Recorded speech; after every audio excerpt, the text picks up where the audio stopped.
Good morning my dear friends, welcome back to my channel. तो friends, हमारे यहाँ बारिश जो है छत्तीसगढ़ में बीच बीच में हो ही रही है, बंद नहीं हुई हैं, और जिसके कारण से गार्डन के बहुत सारे काम नहीं हो पा रहे हैं। मैंने मिट्टियाँ भी सुखाई थी लेकिन सारी मिट्टी गीली हो गई है।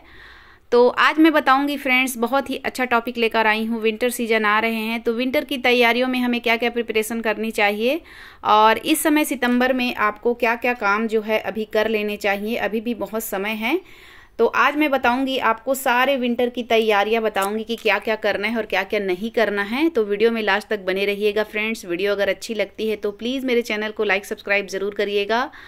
और अभी इस समय व्यस्तता में हूँ, सर्वे चल रहा है, ओबीसी का सर्वे इस नाम से ड्यूटी लगी है, तो मैं गार्डन का जो है वीडियो डाल नहीं पा रही हूँ। लेकिन फिर भी जो कुछ भी थोड़ा बहुत भी समय मुझे मिल जा रहा है उसमें मैं गार्डन के वर्क निपटाती हूँ, टाइम देखकर, समय निकाल कर।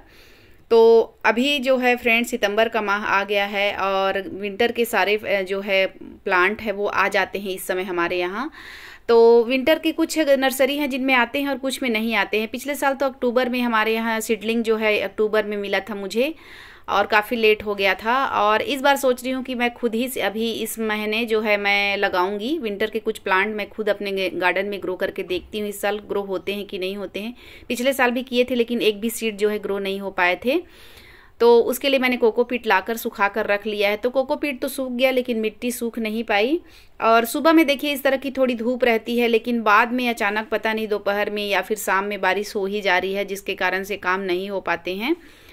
तो आज आपको बता रही हूँ मैं कि आपको क्या क्या करना है। तो सबसे पहला काम आपको ये करना है फ्रेंड्स, जितने भी आपके प्लांट जो लेंदी से हो गए हैं या जिनमें मिट्टियाँ ऐसी ही भरी रखी है गमलों में, उन सारे गमलों की मिट्टी को आप निकाल कर जो है सुखा लीजिए, जिससे कि मिट्टी जो है, मिट्टी में जो भी फंगस वगैरह लगे होंगे, जो भी कीटाणु होंगे वो नष्ट हो जाएंगे। और हमेशा जो है जिस भी गमले में आप मिट्टी लगाते हैं उस मिट्टी को दोबारा यदि आपको यूज़ करना है तो उसे ड्राई करना बहुत ज़रूरी है। कम से कम 3-4-5 दिन जो है आप धूप में अच्छे से उसको सुखा लीजिए।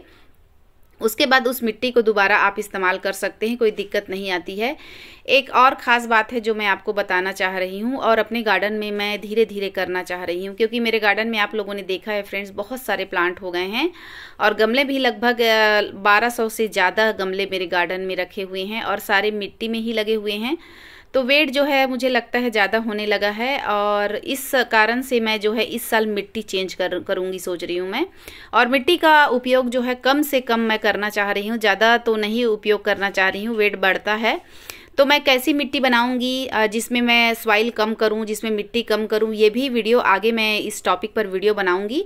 आप लोग देखिएगा ज़रूर कि कम मिट्टी में हम किस तरह से पौधे बहुत अच्छे से ले सकते हैं, बहुत अच्छे से उनकी ग्रोथ हो सकती है, और वेट कम कैसे करेंगे। तो सबसे पहला ये है। और मैं जो काम करने वाली हूँ इस समय, मैं राइस हस्क का ज़्यादा इस्तेमाल करने वाली हूँ अपने गार्डन में। पिछले साल मैंने राइस हस्क में और कुछ मिट्टी मिलाई थी, ज़्यादा परसेंट नहीं मिलाया था, और राइस हस्क ज़्यादा लिया था। उससे मेरे प्लांट की ग्रोथ काफ़ी अच्छी हुई थी, क्योंकि राइस हस्क आगे चलकर जो है खाद बन जाते हैं, तो पौधों के लिए बहुत ही अच्छे होते हैं, लाइट वेट होते हैं, और पौधों के लिए भी काफ़ी अच्छे होते हैं, गमलों के लिए भी, और हमारे जो छत है ना उसमें वजन भी कम पड़ता है। तो उस तरह की जब मिट्टी बनाऊंगी तो मैं आप लोग से शेयर करूंगी। फिलहाल मैं आपको आगे बताती हूँ। जैसे देख रहे होंगे आप, मेरे गार्डन में बहुत सारे ऐसे जो पॉट हैं जिनमें मिट्टियाँ भरी पड़ी हैं, उन सबको मैंने हटा दिया है और उसकी मिट्टी ड्राई करना है। तो सबसे पहला काम करना है आपको, मिट्टी को ड्राई करना है, अच्छे से 4-5 दिन तक सुखा लेना है।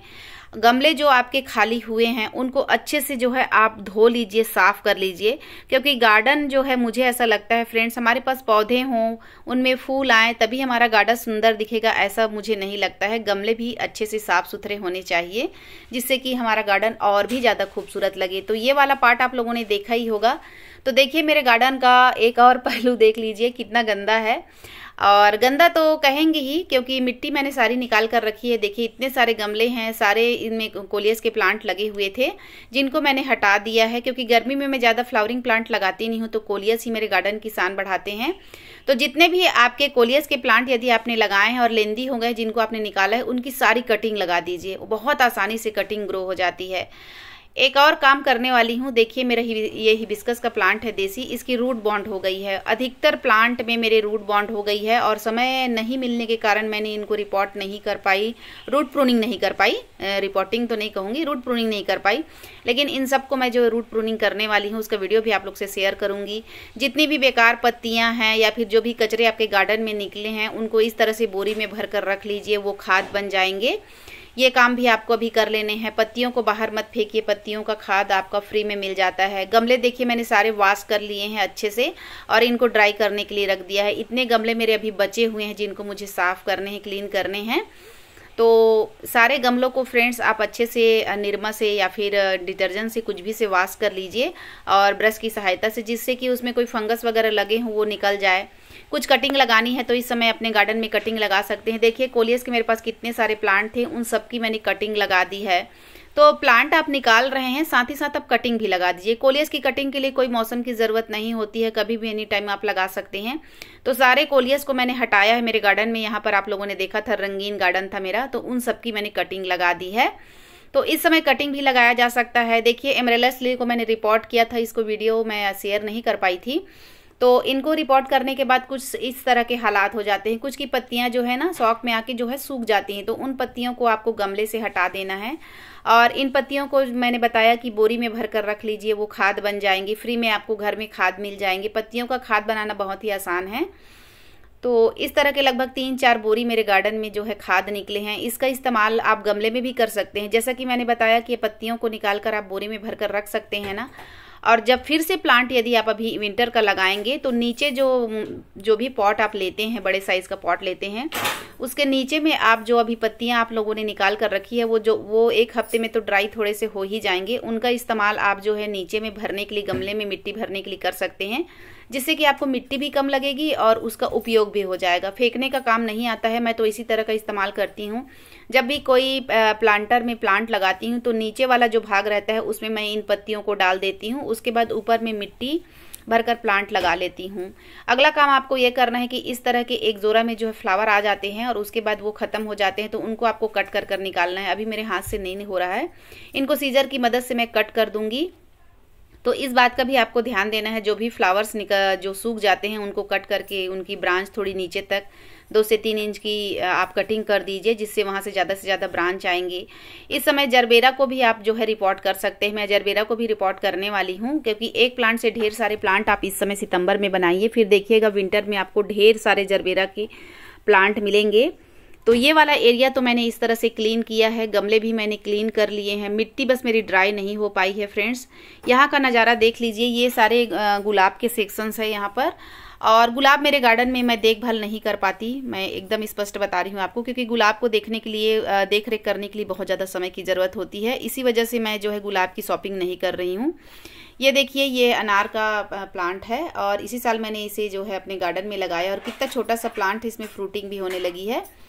और यहाँ मोंगरा की मैंने जो है प्रूनिंग कर दी थी, प्रूनिंग के बाद रिपोर्ट भी कर दिया था। तो यहाँ थोड़ा सा नज़ारा जो है मुझे भी ख़राब लग रहा है। तो धीरे धीरे ही समय मिलने पर मैं काम करती हूँ, इस वजह से इकट्ठा काम नहीं हो पाता मेरे पास। अगला एक काम और करना है, जैसे कि अभी समर सीजन में आप लोगों ने पर्सलेन के प्लांट लगाए थे, फार्चुलाका लगाए थे, इनकी देखिए इस तरह की हालात हो गए हैं। तो इनकी कटिंग आप रख लीजिए, नेक्स्ट ईयर के लिए सेव करके रख सकते हैं। कुछ कटिंग मैं भी रखूंगी और एक गमले में लगा दूंगी। उसके बाद इन सबको निकाल कर खाद के रूप में मैं इस्तेमाल कर लूँगी और मिट्टी को ड्राई कर लूँगी। केले का प्लांट है, देखिए यहाँ पत्तियाँ सूख गई है। कुछ गमले आपके भी इस तरह से अगर टूटे हैं और उनको रिपोर्ट करना है, ये तो आप रिपोर्ट भी कर सकते हैं। जो टूटे फूटे गमले हैं उनको आप निकाल सकते हैं। सारे प्लांटर को हटाकर आप एक बार गार्डन की अच्छे से क्लीनिंग कीजिए, बहुत ज़रूरी हो जाता है। और मैं भी, मेरे गार्डन में भी काफ़ी ज़्यादा जो है गंदगी हो गई है। इस साइड का तो मैंने क्लीनिंग किया था, लेकिन फिर भी आप देख ही सकते हैं। अगला जो है वह इंसेक्टिसाइड अप्लाई करना बहुत ज़रूरी हो गया, खास तौर पे हिबिस्कस पे। देखिए इस तरह से मिली बग्स मेरे भी प्लांट में लग गए हैं। हिबिस्कस को भी एक और बात बताना चाहूँगी, विंटर में जो हाइब्रिड हिबिस्कस होते हैं वो बहुत अच्छी क्वांटिटी में फ्लावरिंग करते हैं। तो सारे हिबिस्कस को फर्टिलाइज़र इस समय आप दीजिए। कौन सा फर्टिलाइज़र देना है मैं कल की वीडियो में मैं शेयर करूँगी। मैंने वीडियो बनाया है हिबिस्कस पर कौन सा फर्टिलाइज़र देना है जिससे कि आप ज़्यादा से ज़्यादा प्लांट ले सकते हैं। यदि आपके पास सिंगोनियम का प्लांट है, उसकी पत्तियां कुछ इस तरह की हो गई है, तो इन सारी पत्तियों को आप कट करके हटा दीजिए। मैं भी आज शाम को ये वर्क करने वाली हूँ, सारी पत्तियों को हटा दूँगी। और इन सारे प्लांट की मुझे रूट प्रूनिंग भी करनी है क्योंकि इनकी जड़ें जो है ना गमले से बाहर निकल गई हैं। तो सिंगोनियम को आप कटिंग से भी ग्रो कर सकते हैं और एक प्लांट से अलग डिवाइड करके ढेर सारे प्लांट भी तैयार कर सकते हैं। स्नेक प्लांट है, स्नेक प्लांट यदि किसी गमले में ज़्यादा भर गया है, ज़्यादा प्लांट हो गए हैं, उनको आप निकालिए और निकाल कर 1 या 2 ही प्लांट रखिए। तो फिर मिलती हूँ फ्रेंड्स।